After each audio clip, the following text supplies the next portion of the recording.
नमस्कार सर्व शेतकरी बांधवांनो, शेतकरी बांधवांसाठी अतिशय महत्त्वाची आणि कामाची बातमी घेऊन आलो आहे। आज या व्हिडिओच्या माध्यमातून तुमच्यासाठी ही माहिती खास करून बनवण्यात आली आहे। अर्थातच कुसुम सोलर पंप योजनेसाठी अर्ज करण्याकरिता अनेक शेतकरी वाट पाहत असतात। अर्थातच कुसुम सोलर पंपाचा जिल्ह्यानुसार, त्यानंतर प्रवर्गानुसार आणि शेतीनुसार अर्थातच 3 HP, 5 HP आणि 7.5 HP चे जे काही सोलर पंप आहे यासाठी शेतकरी प्रतीक्षेत असतात। अशा वेळी शेतकऱ्यांना वारंवार ऑनलाईन सेंटर, CSA सेंटर, सेतू या कार्यालयामध्ये जाऊन चक्रा माराव्या लागतात, कारण त्यांना या ठिकाणी कोठा कधी उपलब्ध होईल हे सांगता येत नाही। त्यामुळे आता तुमच्यासाठी हा व्हिडिओ आहे। हा व्हिडिओ नक्की शेवटपर्यंत पहा। तुम्ही स्वतः घर बसल्या तुमच्या मोबाईलवरून सोलर पंपाचा कोटा तुमच्या प्रवर्गासाठी किंवा तुमच्या शेत जमिनीनुसार म्हणजे 3 HP, 5 HP, 7.5 HP चे पंप उपलब्ध झाले आहेत का हे तुम्ही अगदी एका मिनिटामध्ये चेक करू शकता।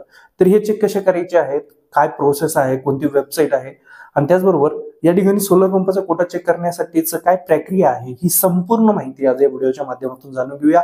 त्यासाठी व्हिडिओ नक्की शेवटपर्यंत पहा आणि सर्वात प्रथम चॅनलवर नवीन असाल चॅनलला सबस्क्राइब करून बेल आयकॉन ऑन करा, जेणेकरून येणारे महत्त्वपूर्ण अपडेट्स तुम्हाला मिळत राहतील। तर व्हिडिओ सुरू करूया।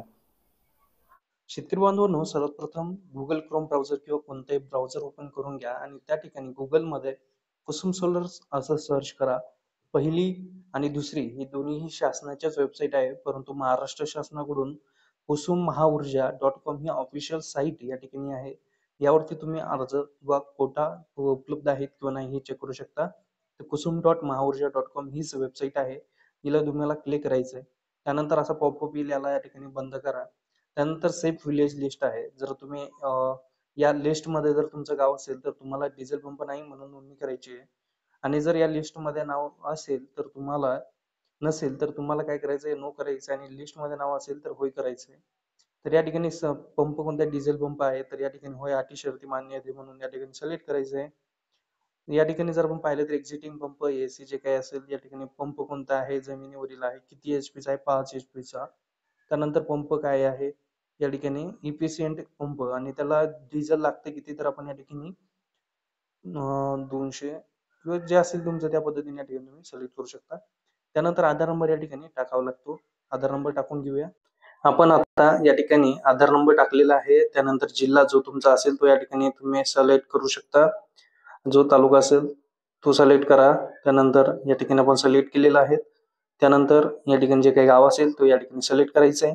त्यानंतर आता मोबाईल नंबर विचारला जातोय, मोबाईल नंबर तुम्हाला टाकावा लागतो। मोबाईल नंबर या ठिकाणी टाकून घेऊया।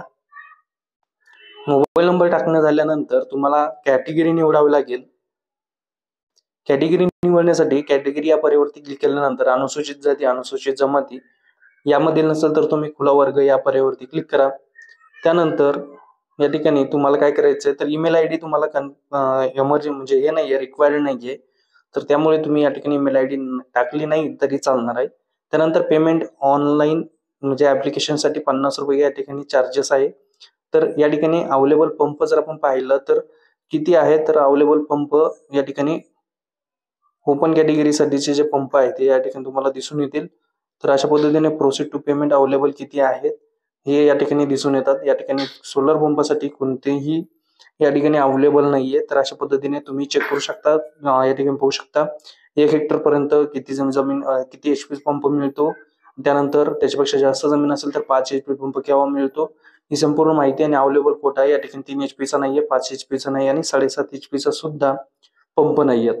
तर अशा पद्धतीने तुम्ही या ठिकाणी कोटा चेक करू शकता। ही माहिती तुम्हाला होती का, नक्की आपल्या कमेंट बॉक्स मध्ये कळवा, आणि अशाच महत्त्वाच्या बातम्यांसाठी, अपडेटसाठी, सरकारी योजनांसाठी चॅनलला नक्की सबस्क्राइब करून ठेवा। भेटूया पुढील व्हिडिओमध्ये, तोपर्यंत जय हिंद, जय महाराष्ट्र।